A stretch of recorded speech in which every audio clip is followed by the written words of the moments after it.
Hola a todos amigos, soy Flor de Lizola Ortegui y en esta oportunidad les estaré hablando acerca de las relaciones públicas en el Perú.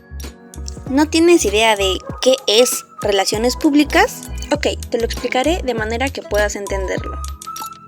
Supongamos que acabas de abrir una empresa y estás muy feliz porque este es tu sueño de toda la vida. Pero hay un pequeño problema. Nadie conoce tu empresa, estamos en graves problemas. Entonces, todo empieza a ir mal. No tienes clientes, así que no tienes buenos ingresos. Y justo cuando crees que ya no existe ninguna salida, aparecen las relaciones públicas. Juntos elaboran una estrategia para ser los más sólidos y competitivos. El relacionista público deberá encargarse de la comunicación interna y externa. La comunicación interna es exclusiva para los empleados, subordinados, jefes o etc. Tiene como objetivo dar a conocer las políticas y todo lo que concierne a la empresa. Y en la comunicación externa, el objetivo es mantener la buena comunicación entre clientes, proveedores, medios y público en general. Recuerda que si no existe una buena comunicación, no pueden existir buenas relaciones públicas. Primero, investigará a fondo tu empresa. Tu relacionista público se encargará de colectar toda la información que pueda servir para la estrategia o campaña. Luego viene la planificación. En esta parte se estructuran los propósitos, alternativas, riesgos y beneficios. Dentro de las relaciones públicas se incluyen la publicidad, las actividades de promoción y las relaciones con la prensa. Por consiguiente, el tercer paso es generar la opinión pública. ¿Quieres que todos conozcan tu empresa? Así que el relacionista público se encargará de gestionar con los medios de comunicación para que cubran y difundan tu evento, campaña, lanzamiento, etc. Finalmente, tendremos la evaluación. En este último tramo se examina qué tan beneficiosa fue la estrategia y se analizan los resultados para tratar de mejorar. En fin, recuerda que el trabajo de un relacionista público es extenso, cargado, pero sumamente entretenido. Y para culminar con este video, le hicimos una entrevista a una licenciada para que nos explique un poco acerca de las relaciones públicas en los hospitales, debido al contexto de pandemia que hemos estado viviendo en estos últimos años. Vamos a verlo. Buenas tardes con todos. Mi nombre es Janina Castro. Trabajo en el Hospital San José del Callao. Soy licenciada en enfermería. En esta oportunidad le vamos a hacer algunas preguntas con respecto a cómo es que se elaboran las relaciones públicas en los hospitales. Y para ello mi compañero Sebastián le va a dar la introducción con dos preguntas. Compañero, por favor. Buenas tardes. ¿Qué son las relaciones públicas en salud? Bueno, las relaciones públicas, como su nombre lo dice, es la manera de relacionarse, ¿no? En el caso de nosotros, lo que es salud, tenemos una relación principal con lo que es el paciente y los familiares, ¿no? Nosotros como enfermeros vemos directamente al paciente y al familiar, bueno, en forma repetitiva, nosotros como enfermeros. ¿Cuál es la función que ejerce dentro del hospital? Bueno, mi trabajo en sí es, yo trabajo en el área de cirugía, ¿no? Donde veo los pacientes en el pre y postoperatorio. En el preoperatorio brindo todo lo que es educación al paciente con respecto a la cirugía que que se va a realizar en la persona, ¿no? Le explico en qué consiste el procedimiento, porque ya lo que es la enfermedad se lo ha explicado el médico, y le brindo la consejería en todos los cuidados y la preparación que debe de tener en sí, ¿no? Y ya cuando es respecto al postoperatorio, los cuidados que debe de tener con respecto a la herida, la alimentación, con el tratamiento que va a llevar a casa, pues, ¿no? Buenas tardes, ante todo. Bueno, mi pregunta sería, cuando tienen problemas de comunicación con sus compañeros o pacientes, ¿cómo lo soluciona? Bueno, hemos tenido problemas, sí, no tanto de comunicación, porque la verdad, con respecto al trabajo, siempre tratamos de mantener la comunicación porque es primordial en el trabajo, ¿no? Cualquier cosa que pueda suceder con los pacientes, tenemos que mantenernos informadas, sea buena o sea mala. Así hayamos cometido un error, debemos de decirlo para evitar que se vuelva a repetir en todo caso, ¿no? Y tratar de solucionarlo, pues, ¿no? Eso es lo que se ve. Bueno, y mi segunda pregunta sería, ¿en qué tipo de organización se puede desarrollar un relacionista público? Bueno, el caso de un hospital es muy diferente, ¿no? Porque el hospital va, toda persona que se sienta mal, ¿no? Que tenga alguna alteración en su salud va a ir. Así el hospital, sea chico, sea grande, por la necesidad misma de querer restablecer su salud, va a tener que ir. Así el hospital sea el más lejos o el más cercano a su domicilio. O sea, en este caso creo no yo que no necesitaría un relacionista público, pienso, ¿no? Bueno, sigo con la pregunta. Eh, ¿Me podría describir cómo es el ritmo de trabajo en el hospital donde labora?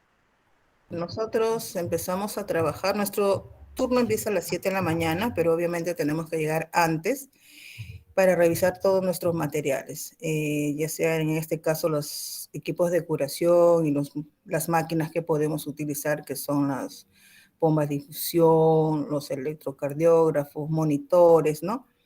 Una vez que empiece el reporte, la colega que está saliendo nos reporta paciente por paciente, ¿no? Y aparte la parte administrativa que también la manejamos a la vez.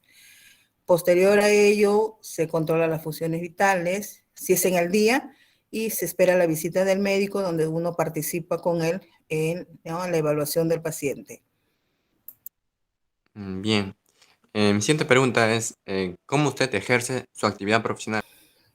Cuando tú eliges tu carrera, en este caso la de salud, eh, tienes que tener mucha vocación de servicio, ¿no? Y tener mucha paciencia porque no solamente la persona que viene al hospital viene con mucho temor, viene con bastante desconocimiento y encima preocupación por su enfermedad, ¿no? Hay que tratarlos de buena forma desde un inicio porque está entrando a un lugar, un ambiente que no es conocido por ellos. Brindarles la información al familiar también, porque obviamente el familiar está dejando a su paciente y luego se retira. Entonces, tú tienes que tener mucho amor y vocación a tu trabajo, ¿no? Brindarle bastante apoyo, manejar el estrés, ¿no? Porque hay bastante estrés en el trabajo y muchas veces la persona que a veces no maneja ese estrés se puede irritar y desahogar con el paciente, ¿no? Cosa que no debería ser, ¿no? Entonces, yo al menos me encanta mi profesión y me siento contenta con la función que vengo desempeñando. Muchas gracias. Bueno, buenas tardes. Voy a seguir con las preguntas. En su trabajo, ¿qué tipo de problemas se sitúan frecuentemente con respecto a los pacientes y compañeros de trabajo? Problemas ha habido en cuanto a lo que es manejo del estrés. Muchos de los compañeros, por la misma situación económica, trabajan en dos sitios, ¿no? Entonces, ahí en qué puede ocurrir un problema con los compañeros es en la demora del ingreso, ya sea de día o de noche. A veces muchos vienen de un trabajo y vienen de frente al hospital, ¿no? Entonces llegan tarde y eso causa incomodidad a la persona que está esperando salir, ¿no? Porque sale uno cansada. Entonces ha habido quejas con respecto por ese punto, pues, ¿no? La siguiente pregunta es, ¿cómo cuidan la imagen en el hospital? Los hospitales siempre se trazan metas anuales, ¿no? Y en esas metas son varios puntos que se evalúan. Entonces, nosotros, al menos el hospital, ya son en varios años consecutivos que venimos ganando, a pesar de ser un hospital chico, hay muy buena atención desde el inicio, desde que la persona entra al hospital, ¿no? Hasta el momento, todos van cumpliendo la función, ¿no? La labor que tenemos de brindar buena atención, buena información y todos los años se viene obteniendo uno de los 5 primeros puestos, ¿no? En buen trato al paciente. Ya, buenas tardes, yo voy a seguir con las siguientes preguntas. ¿Cuánto tiempo lleva ejerciendo en el hospital en el que está y qué consejo le daría a los jóvenes que quieren ejercer la misma carrera que usted. En el hospital vengo desempeñándome ya 9 años en el hospital, pero como enfermera en general tengo 21 años trabajando. ¿Y qué le puedo decir a los jóvenes? Como les dije, primero, vocación de servicio. ¿Ya?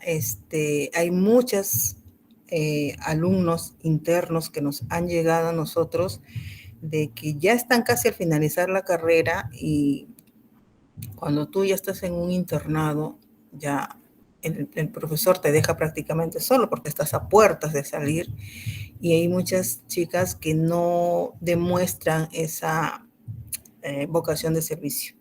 Pensar bien, ¿no? Pensar bien, ver varios puntos, de repente varias profesiones, ¿no? Y poco a poco ir determinando cuál es la que tú en cuál tú puedes desempeñarte mejor, de verdad.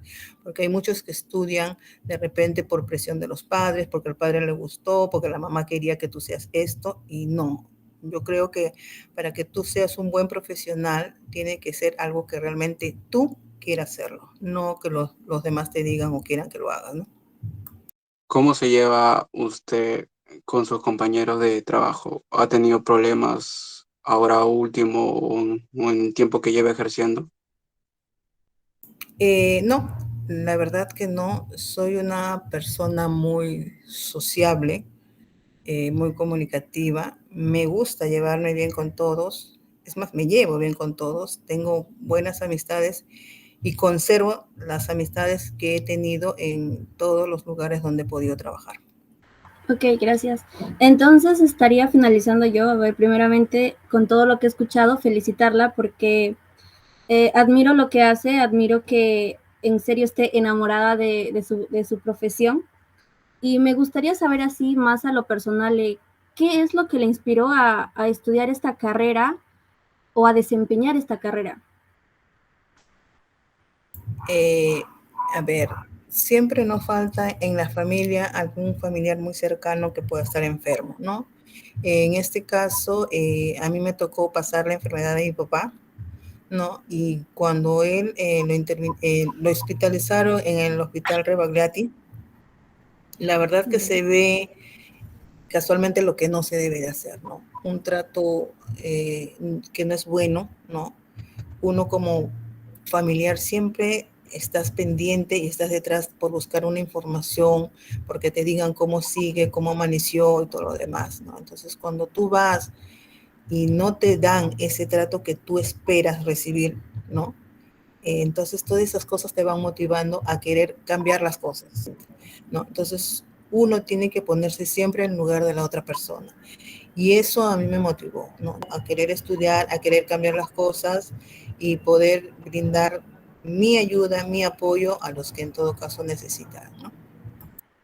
Ok, perfecto. En estos tiempos de pandemia, en estos últimos años que se ha vivido, ¿cómo es que usted tal vez a los pacientes que estaban, por ejemplo, venían por un problema de salud y en el hospital se contagiaban de COVID y ellos se estresaban, ¿cómo es que ustedes supieron manejar todo eso, que en realidad admiro mucho?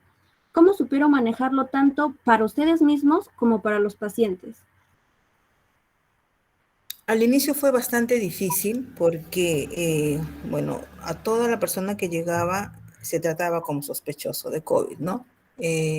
Fue bastante complicado esa situación porque al inicio no se sabía cómo manejar lo que era el COVID, no se sabía específicamente bien lo que era la enfermedad ni qué tratamiento podía ser efectivo. Aún hasta ahora no podemos decir tal cosa específicamente es para el COVID, no. Se utilizan muchas cosas que hacen bien a una persona, pero no hacen bien a otra. El hospital en un momento prácticamente como que cerró casi todo, porque en un inicio se trató de manejar el área no COVID y el área COVID, pero casi el 80 al 90% se volvió COVID. Se trató de poder separar, aduciendo que no era COVID solamente por no presentar síntomas, que tampoco era seguro, ¿no? Pero a falta de pruebas no se podía hacer otra cosa. Yo podía ser asintomática, pero estaba con la enfermedad y te contagiaba y así se comenzó en aumento los casos, ¿no? Lamentablemente sí se dio por falta de pruebas, que se dio en todos los sitios, en todos los hospitales se dio eso. Claro, perfecto. Muchas gracias. En su casa, en su hogar, usted después de salir del trabajo, yo tenía un familiar que era enfermera y, bueno, ella vivía sola. En su caso veo que creo que tiene un hijo o así. ¿Cómo era? Al llegar a su casa, la desinfección, cómo se comunicaba con ellos, tal vez para que no tengan ese miedo de no, mamá va a volver a casa con el virus, o cómo los protegía a ellos con las personas que viven en su hogar. Sí, la mayoría de las personas optó, hay muchas compañeras, muchas colegas que optaron por irse a vivir solas. Ya no solamente lo hablo de la parte de las mujeres, hombres también, pero es una situación bastante difícil. Si eres soltera todavía, ¿no? Puede ser, pero cuando ya tienes hijos es muy difícil. Ahora, como verás, la pandemia no ha sido de un mes, 2 meses. Prácticamente llevamos ya 2 años y nos vamos de repente por una tercera ola que ya está en aumento la cantidad de pacientes. Entonces, solamente se tenía que manejar los protocolos. Fue bastante difícil y complicado, sí, venirse, lavarse las manos, creo que un poco más y ya nos quedábamos hasta sin huella digital de tantos lavarnos. En la ropa, retirarte la ropa, inmediatamente ingresar a la ducha, ¿no? De frente, no podías saludar a nadie, de frente bañarte, cambiarte, echar tu ropa en una bolsa para lavarla aparte, sola. Y era bastante complicado el tener que usar la mascarilla siempre. Bueno, en el caso de nosotros usamos la más gruesa, que es la N95, ¿no? Entonces, sí fue bastante duro, ¿no? Para todos, pero poquito a poquito, pues uno fue de alguna manera manejando, ¿no? Esa situación. Wow, en verdad admirable lo que han venido haciendo y agradecer de antemano por toda la labor de los enfermeros y doctores. Y también agradecer el momento que nos ha brindado para hacerle estas pequeñas preguntas. Agradecer también a Giovanni por el contacto y eso sería todo, licenciada. En serio, muchas gracias y que tenga buena tarde.